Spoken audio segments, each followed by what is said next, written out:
Hi there, Tad Hargrave from Marketing for Hippies with a puttering session case study. Just got off the phone with a client who I worked with 3 years ago or so, or a couple of years ago. I hadn't really heard from her since. And she helps business partners that are in conflict deal with a conflict.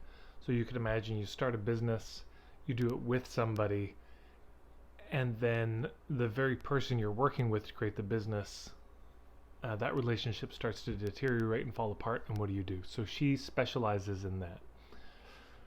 And when she called today, she said, I'm very excited because I created a new website. And this new website is for people who are business partners, but not ones that are in conflict. Because I want to do sort of deeper work. But as she spoke, there was no island A, there was no island B. There was no real problem, no result. Or it was just general. You know, how to make your business better, sort of run smoother. And there was just no hook to it as I listened to it. It was a generic, not even a craving, not a yearning, a result that, yes, everybody would probably want for their business. Yeah. And so the more we spoke about it, here's what became clear. She was trying to come up with a whole new offer where there was no problem, where there was no craving. She was instead saying, there's a video you can check out on my YouTube called The 4 Levels of Your Ideal Client. And the bullseye is what's the issue they have. Next ring out, or what are the psychographics, the kind of worldviews they have, the scenes that they're a part of. Next ring out is the demographics, and then the qualities they have. And she was basically trying to do a business based on the qualities. Sort of entrepreneurs who are sustainably minded, forward thinking, want to make a better impact.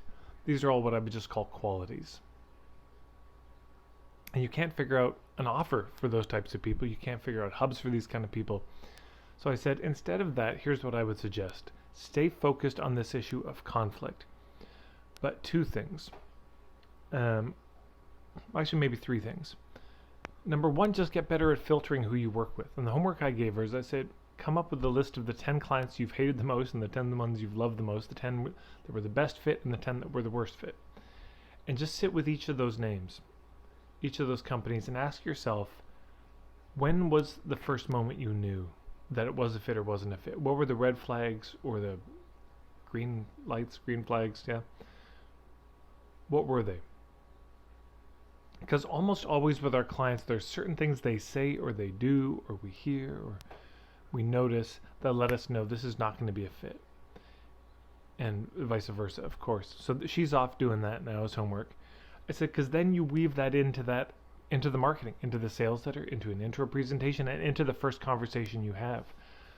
But where you can share it in stories. You can share a story of a nightmare client. You can say, one client came to me and they just thought their business partner was the whole problem. They were blaming them. I made the mistake of working with them, and here's what happened. And that's why I don't work with people who just blame their business partners anymore. On one level, you're just telling a story, but on another level, you're telling everybody in that room who might be sitting there thinking, oh, it's all my business partner, not to reach out to you. Why? Because they're not a fit.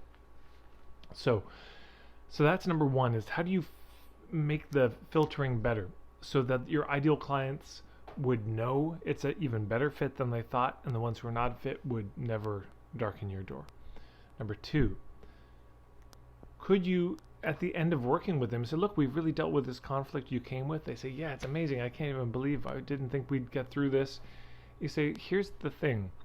The reason a lot of these conflicts start is because there's no maintenance. There's a lot of issues that get not dealt with. And I have a package, a kind of maintenance package where we can be checking back in on the regular. Would you be interested? I think this may be useful for you. No pressure. Yeah.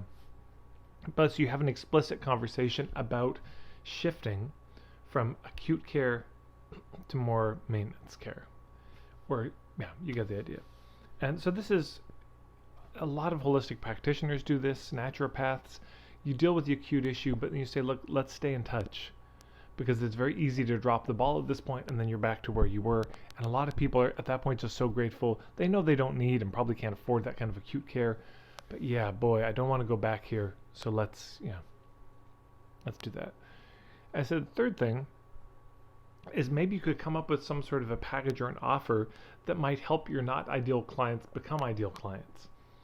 You know, a DIY course. So you might have somebody who blames their business partner, and I didn't tell her this, but I could just imagine something like, my business partner is a psychopath package. And it's like, how do you deal with it when your business partner is really terrible and they're destroying everything? But it could be a lot of questions to help them see their own role in what's happening. Also just the role of the system, the bigger picture. Excuse me, so it's not all put on their business partner. But the main thing was, stop trying to sell prevention. This new website was, oh, I'd really like to work with people before they get to this point of the breaking point. We all do. And we rarely get them. It's just how it is. Trying to sell prevention is just stop for everyone. Just stop. It doesn't work fundamentally. People have to have a breaking point almost always to come to us, and then we can talk about maintenance and prevention. But before that, it's just usually too soon. There's nothing to hook it on. They think, oh no, I'm fine. I don't need to buy this. I'm healthy. I don't have any problems. Until they do. Humans, what are you gonna do? So there you go. Thought I'd share that little example. Hopefully that's of use. And if you like these videos, please like them, subscribe, share them everywhere. Thank you so much for watching, and we'll see you down the road.